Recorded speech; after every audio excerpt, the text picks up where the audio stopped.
Welcome to Comics Are Awesome, brought to you by Alter Ego Comics.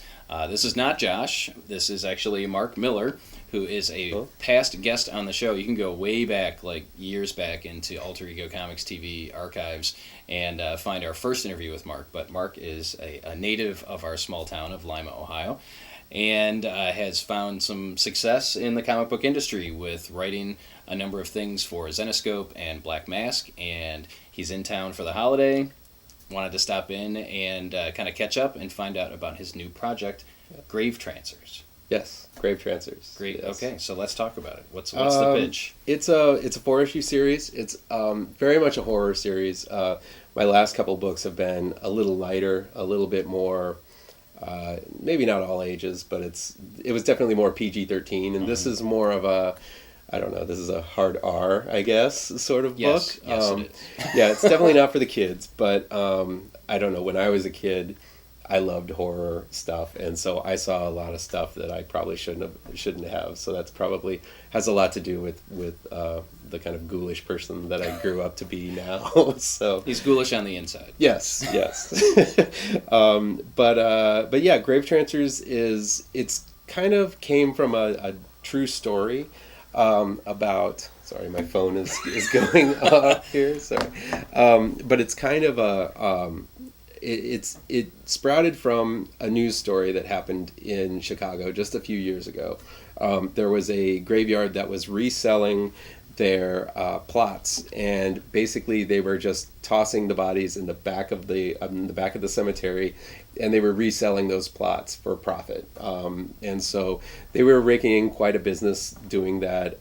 They were busted a couple of years ago, and I just heard that story and I thought it would just be a pretty amazing backdrop for a story at some point. And then I was talking with a friend of mine who had just gone through rehab, and he was talking about these guys that he met where they would basically smoke anything just to kind of get some type of high, and they would try to get all this kinds of weird highs off of just any type of cleaning products, or they were talking about the light above like an oven because like chemicals and all kinds of stuff get caught up there in the light, and so they would break up the light and they would smoke that glass, and it was Don't do drugs, kids. Yeah, don't do drugs, kids.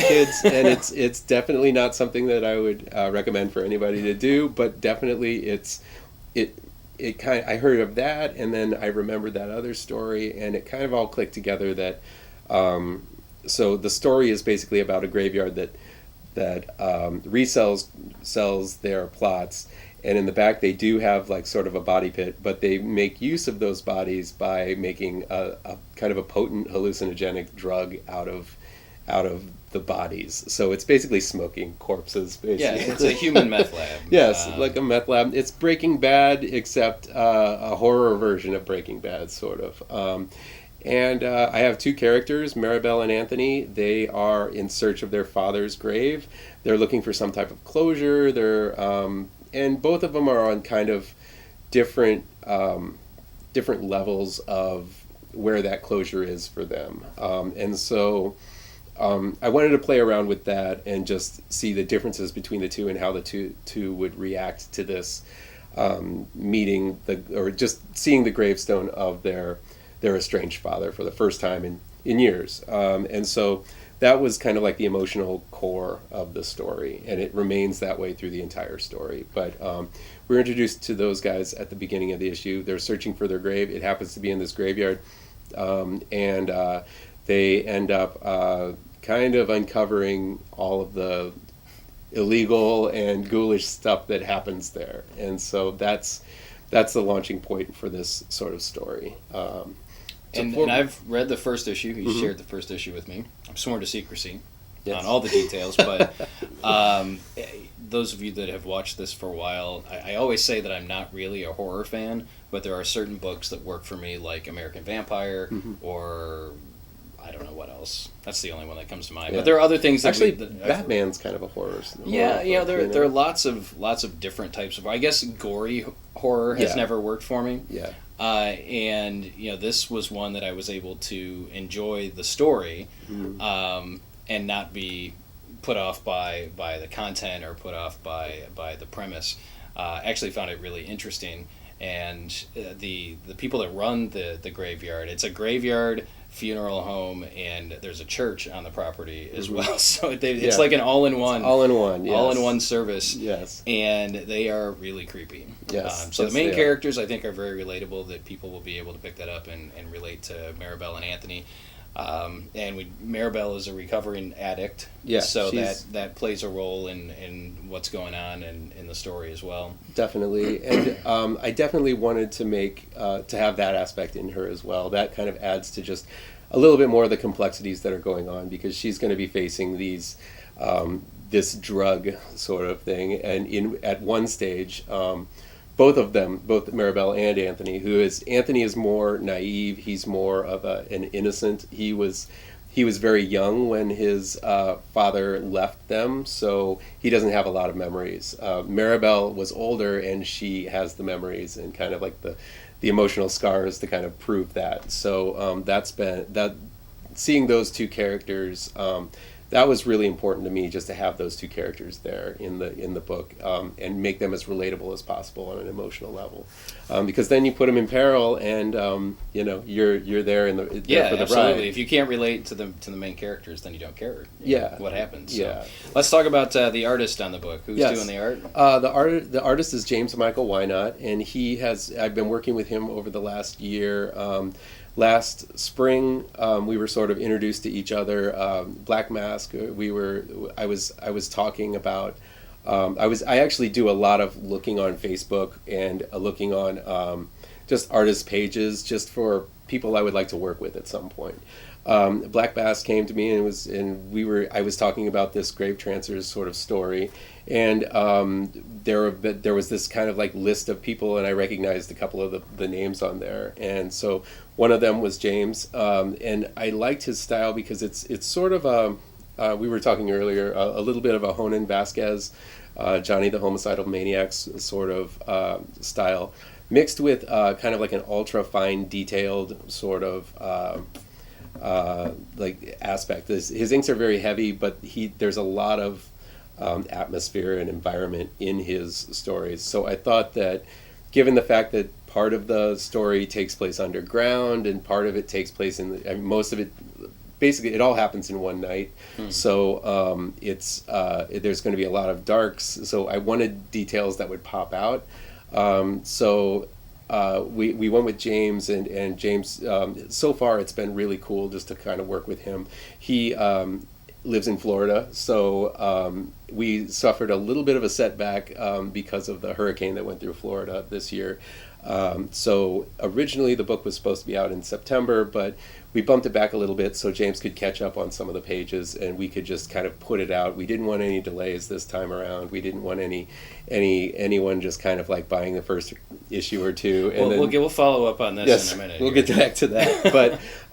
But for the most part, I wanted to have as many issues as possible in the can before we got the first issue out. Because, and you've got how many issues done? 3 issues. I've got the whole script written out. We've got 2 issues completely done.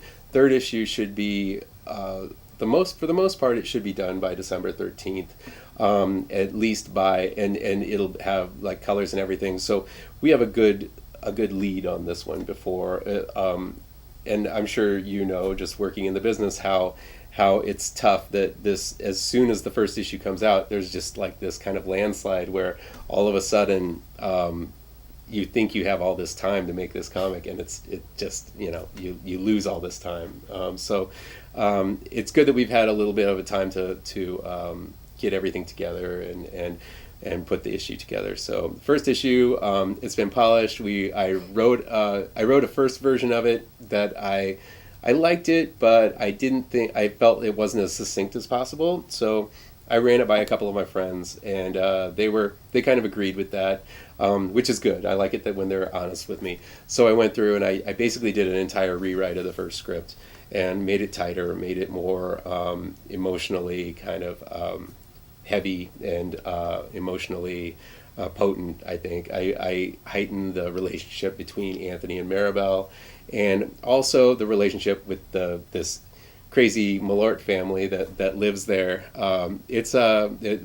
They're a bunch of really weird characters, but the machine that is the graveyard works really well, and they work really well as a family, which is strange, but it actually works. So they're able to kind of until Maribel and Anthony get there, they end up kind of putting a loose screw in the works, or like in the machine. The cog gets caught and the machine just kind of explodes. But until then, it was working pretty well. So well, we know it's a horror book, but ideally, who is this for? Who's going to enjoy it?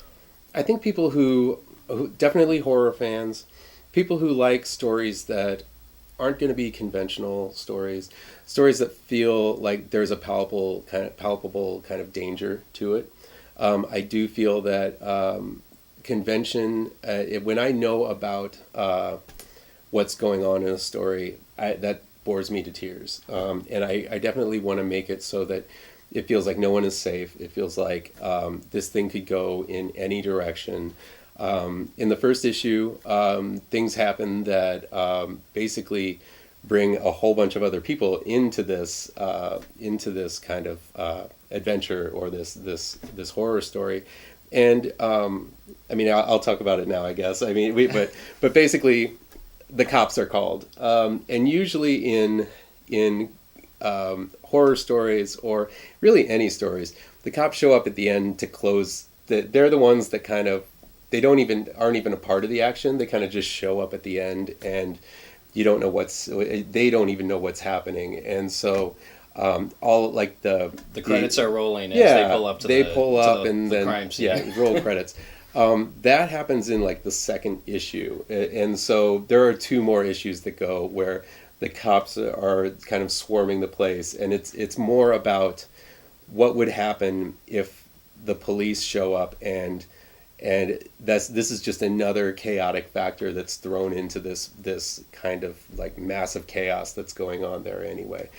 So I was really interested in exploring that, because I've seen way too many horror movies, way too many action movies, or whatever movies, that the cops just show up and everything's like, the action is all finished, and the protagonists are the ones that only did everything and kind of was able to close up the. So really, anything can happen in this, and in fact, that you write an afterword in the I don't know if it's technically called an afterword, but you're right. I guess it is. Yeah. Some narrative at the end about what people can expect and how the story came to be, and you mentioned that you hate when you can kind of predict, and this isn't going to be something where the boy and the girl ride off into the sunset and everything's hunky dory. Nope. Anything could happen, and surprises are good. Yeah. So, in an internet age, surprises are good. Definitely, yeah. And I don't want to spoil anything more than that, but I do think it's important to kind of like talk about that aspect of it, because I think that too many times in horror especially, and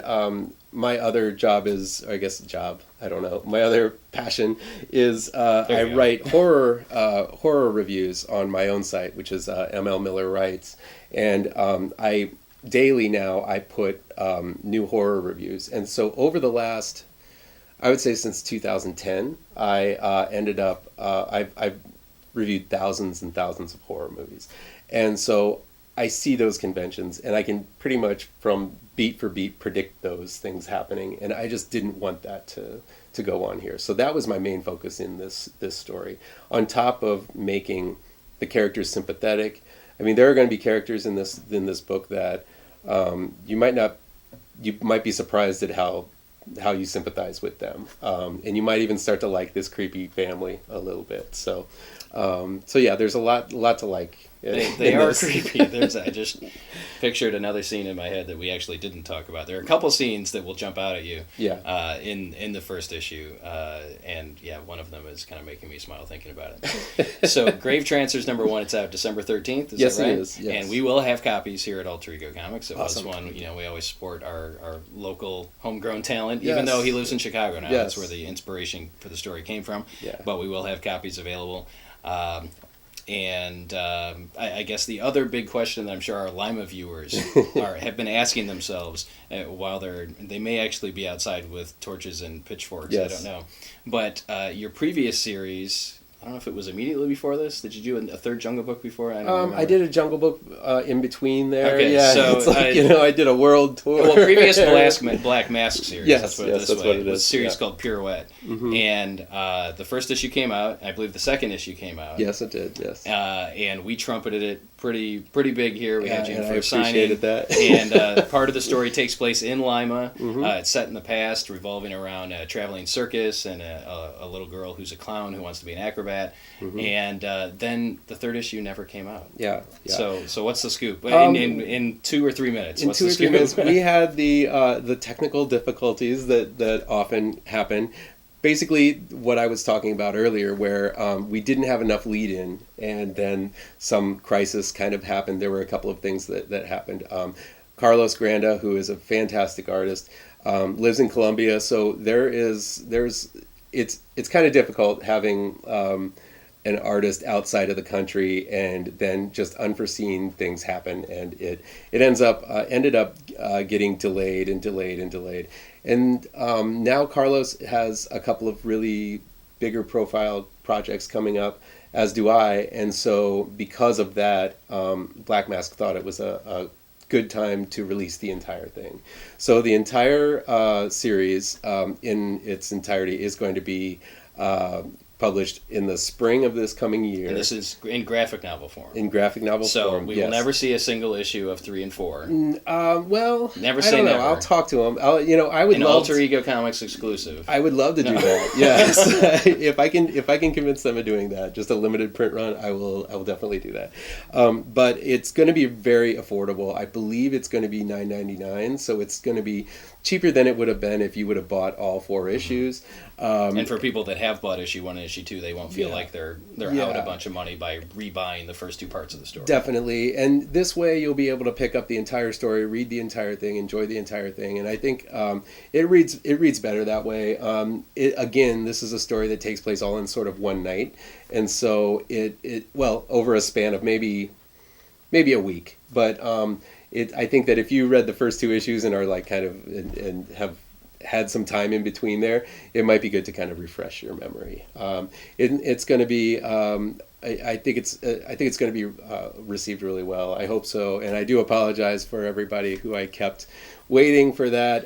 If I could have published it myself, I would have, but it was kind of out of my hands. So I tried really hard. We did get several questions afterwards. Oh, when yeah. is that next Pirouette issue coming out? That Yeah. guy from Lima. I would get numerous emails, and every email I would forward to the publisher just to show them that there are still people interested in the story. So I definitely think the character is a likable character, and I think it's someone who is a character that could kind of catch on to people once. And I think that now that there's a preview at the back of Gravetrancers, and so a whole new audience is going to be able to kind of take a look at Carlos's art and just take a look at the character and the world she lives in, and hopefully they'll fall in love with her too. And so maybe if this catches on and the book sells 1 million copies or something, that we can do another series. I know Carlos loves the character. He loves the world that he's made there. And I have a big story that I want to tell that kind of is another based on true events kind of circus story. So I think that would fit in well with the world. So I'm looking forward to tell a second volume of it. But let's focus on the first volume. Yeah. Well, let's focus on Gravetrancers coming out December 13th at your local comic shop, and then the Pirouette graphic novel will be out in springtime. Yes. And having that preview there just reminded me how much I enjoyed the first issue when it came out. Carlos's artwork is amazing, and it's a really interesting story. And again, those of you that I knew you before you were writing comics. You were coming to the shop and buying supplies, and whenever you were in town. So it was cool to see that in print. And the refresher of, hey, there's this really cool story that was never finished. We can look for that in the springtime. And that one's more of a dark fairy tale. I think there are definitely some scary themes to it, but I do think it's nothing you don't see in your basic more PG-13, right? Yeah. Whereas Gravetrancers is definitely an R-rated comic. So well, it's great to hear that this stuff is going on, and both of those books are from Black Mask, and we have really enjoyed here in the shop, and I know lots of viewers have been enjoying what Black Mask has been doing. We just Josh just talked about 4 Kids Walk Into a Bank last week. It's a great book, and it's on my stack. I've read the first issue, but I haven't read the trade yet, so I need to get to that. So yeah, they're doing all kinds of cool stuff, and hopefully their profile will help raise your profile. And definitely, yeah. You mentioned some higher profile projects. I'm not going to ask you about them, but yeah, I'm sure we'll be talking again somewhere down the road. And yeah, I got another Black Mask series coming out after this, and that'll be really exciting. But then Carlos has a huge announcement coming up, so be on the lookout for him. I just hope I don't lose him. But I have 2 projects that he is definitely in love with, so we'll be working together again. Now, he did the Jungle Book. Carlos and I met. Books, yeah, right? Carlos and I met while we were doing the first Jungle Book series, and we met at New York Comic Con, and then we also met. And we got to know each other. I try to get to know every one of the artists because I don't know if I could work with them. Right. I need to to make sure you have that. Yeah, I need chemistry. to have communication with them, and so afterwards, it was just good to kind of stay in touch with him because I knew he was going to be a big star, and he's ever since then we've gotten together every convention that we were there together, and so I hope good things come from these next couple of months for him, and that means that we'll have a couple of good series for us. One's a sci-fi series, and the other one's more of a science fiction horror series. Cool. Stuff to look forward to. You mentioned your website, mlmillerwrites.com. Mm-hmm. Is that the best way for people to get in touch with you or follow your stuff? It is, yeah. I'm also on Twitter, Marc_L_Miller, and Facebook at Marc L. Miller. So,